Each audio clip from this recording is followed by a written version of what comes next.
We need a crimes commission for crimes that have been committed against the Constitution and, of course, crimes that have been committed against the American people. It's Ken Harbaugh with the Midas Touch Network. I hope you've been taking notes about a theme here on this show and on this network: accountability for agents of Trump's regime who are breaking the law every day, apparently under the illusion that they will never face consequences. You've seen the videos. Grandmothers out shopping being thrown into unmarked vans. American citizens being held in inhumane conditions without charges. Children being detained against the orders of a judge. These are not isolated incidents carried out by a rogue government agency. This is a fully sanctioned policy defended by Republicans in Congress who have completely abdicated their role as members of a co-equal branch of government. Take a look. Agents have repeatedly been seen, quote, releasing smoke bombs, tear gas, and pepper balls to dispense residents, including those who might be exercising their rights to try to just document it on video or cell phone. A community outrage in Oregon, where a woman was playing the Ghostbusters theme on a clarinet. This was outside a Portland ICE facility, and that was enough to get arrested. She was also tackled. That is the kind of force we are seeing routinely. Local news has a video of her pinned to the ground with the clarinet in the mud to her side. Speaker Johnson is fine with it. Take a look. Where's the limit for you on what's acceptable conduct for federal law enforcement, and when is it incumbent on Congress to step up and demand oversight? To demand oversight on federal law enforcement? Well, I've not seen them cross the line yet, and that we have committees of jurisdiction who have that responsibility, but it's not risen to that level. That's the leadership in Congress we have now. But the day is fast approaching when Democrats will retake the House and at long last impose some level of oversight. You may have noticed lately that in every interview I do with a member of Congress or a candidate, I ask about their commitment to form the kind of commission with broad investigative powers that will hold accountable those within Trump's regime and within DHS and ICE in particular, guilty of wanton violations of the Constitution. Congressman Eric Swalwell, I am convinced, will lead that charge. Here's our conversation. Welcome to the Ken Harbaugh Show. I've got Congressman Eric Swalwell. Congressman, can I read you the Chat GPT intro and then tell you why I really invited you on? All right, let's see. My guest is Eric Swalwell. He represents California's 14th District and serves on the House Judiciary and Homeland Security Committees. He's a former prosecutor and one of Congress's most vocal defenders of democracy and the rule of law. But Eric, you're the elected more than anyone else who has thrown down the gauntlet on accountability and on making sure that those who have conspired with the Trump regime to break the law know that the day will come when they have to answer for it. And that includes ICE agents as well. That includes the guys who've signed up for the bonus thinking that they can get away with anything, dragging moms out of minivans in front of preschools.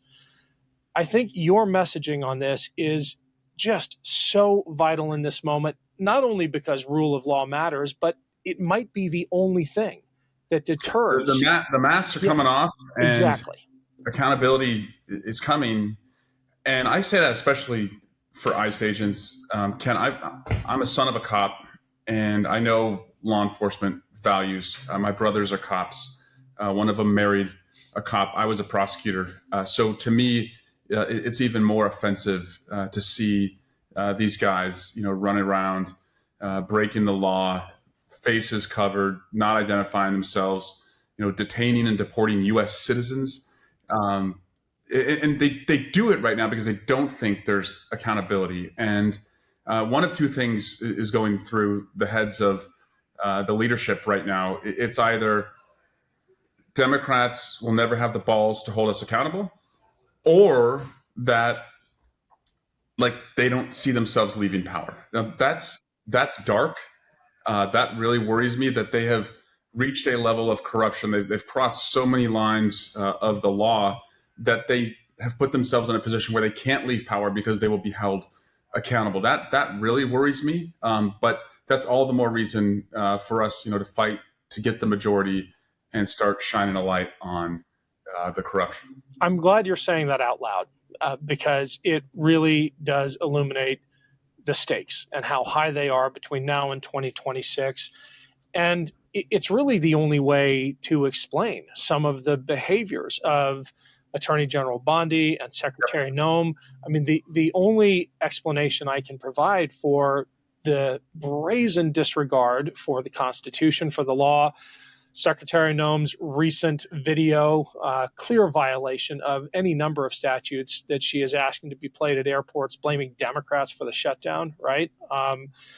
Attorney General Bondi's repeated violations of not just norms, but the Constitution. The only way to understand that is if they think the Trump regime will protect them forever.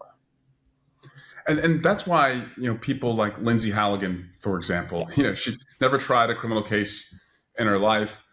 She's trying to show off, for Trump by going in and doing what others with ethics and morals refuse to do. I want her to think about what she's going to say when she comes to the Judiciary Committee, when she, parks herself at a witness table and has to answer questions for 5 hours under oath. And I also want her to think about, what is she going to say, to her bar, because she, it looks like, has brought forward a case that she can't prove beyond a reasonable doubt. And so, Ken, I guess one, it shows accountability is coming.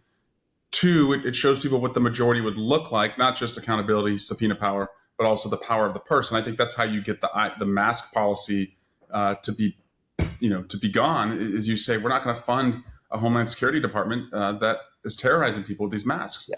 But also, I hope that if you're an actor who's about to do a dirty deal with Donald Trump, like a law firm or a college, or if you're an ICE agent who hasn't yet acted corruptly, I hope you're thinking twice because that accountability is coming, and perhaps maybe it's even a deterrent. Hey everyone, it's Ken. Quick break here to say thanks for watching, and a huge shout out to everyone who supported my most recent reporting trip to Ukraine. I hope you followed the updates on Substack. I reported from Chernobyl, from Kyiv and Odessa, and from frontline positions alongside some of the bravest people I have ever met. If you haven't yet signed up for my Substack, please check it out. It's free to join. The link's below. Thanks. There were so many people in Trump's first term whose experience should be a warning to those in Trump 2.0, who crossed the line, who violated the law, and who Trump wasn't able to protect or didn't care to protect. I think if there's anything consistent about Trump's character, is that loyalty doesn't feature in his vocabulary. He is not going to be there for those who sacrifice everything for him. And I think that reminder needs to go out as well. If you're in his favor right now, that's a temporary position that you'll find yourself in. I mean, John Bolton had his doors, knocked down by the FBI, for crying out loud, right? I mean, we know how this ends for most people, that Trump will always throw you under the bus. And so, again, you have to ask yourself, is it worth it? Is it worth your reputation? Is it worth your bar license if you're a lawyer? Is it worth, of course, the criminal exposure that so many of these folks have opened themselves up to? And so that's why I think my colleagues have to make it clear, like, what does the majority look like? And as I said, I fear that many Republicans and many potential corrupt actors don't think Democrats will be up for holding them accountable. And then, as I said, I think there are some who just cannot envision a transfer of power again in this country because they don't see Donald Trump allowing a transfer of power, so they'll forever be protected. I hope you're noticing this among candidates, because it's become a theme on the Midas Touch Network. I ask everyone who is running for office if they will commit to an accountability agenda. If elected to Congress, will they support, I don't know what the what the legal term for it is, but not just hearings, but the kind of commission that we invested in after 9/11, the January 6th commissions, to get to the bottom of the rot. Are you thinking that big as well, the kind of Warren-sized commission that can course correct for the country? We need a crimes commission for crimes that have been committed against the Constitution, and of course, crimes that have been committed against the American people. Absolutely, Ken. That has to happen. And frankly, the Department of Justice under Biden we put the case forward as an impeachment manager. We nearly convicted Trump in the Senate. We had Republican senators go along with us. We came up just a little bit short, but the case was there to immediately hold him accountable for January 6th. And they waited around for well over a year, and the clock was able to run out, and he escaped accountability. And all that did was it emboldened him to believe that he was invincible, and it gave him the opportunity to come back in power and go after those who were not able, to hold him accountable. And so the lesson to me is you have to start immediately, because we really waited too long last time, the DOJ especially. Yeah. Is there, and share with me only what you're able to share with me, but is there an accountability caucus? Are there colleagues of yours who, in the darker recesses of the Capitol, are planning to make sure that we do get it right this time, that we don't drag this out, that come January 20th of 2027, when Democrats retake the House, or farther down the road, if we do have a free and fair presidential election, is planning going into making this happen? Yes, but also I would look right now at Joe Neguse, for example. He leads our litigation effort, and so you've never seen House members so actively involved, to the extent that we can be in litigation, to try and use the courts. If Congress is not going to check the president, to support efforts in the courts to check the president. So we stood that up immediately, and then I look at the talent in our caucus, because times like these, really, they reveal to me two things: who should lead and who should leave.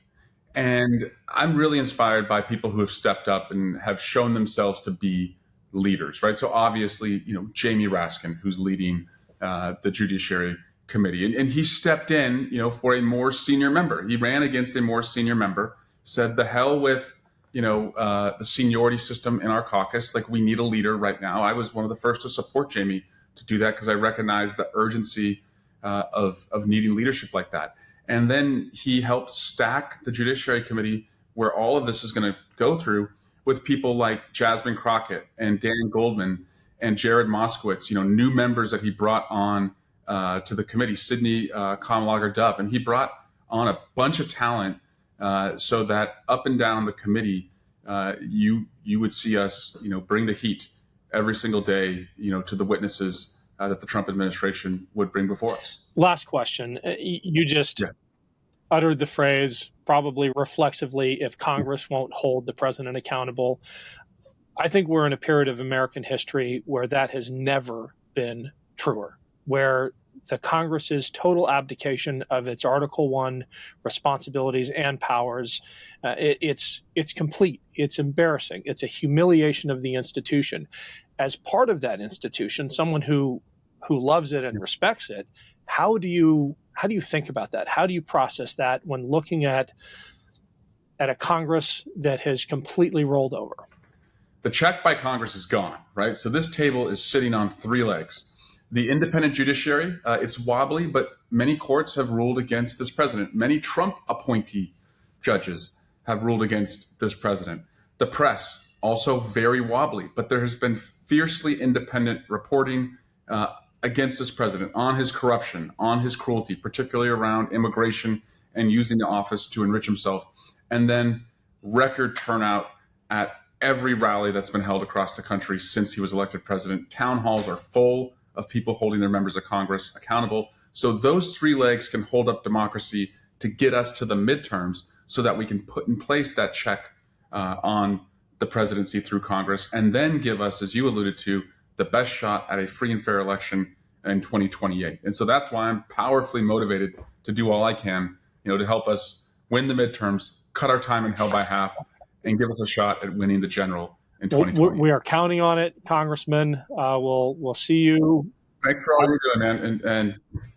And please, I'm all in. You're all in. In California, if I could just put a plug in for Prop 50, get your ballots in. We're going to match what Texas did with their rigged districting process. That election is November 4. And by the way, Ken, watch November 4.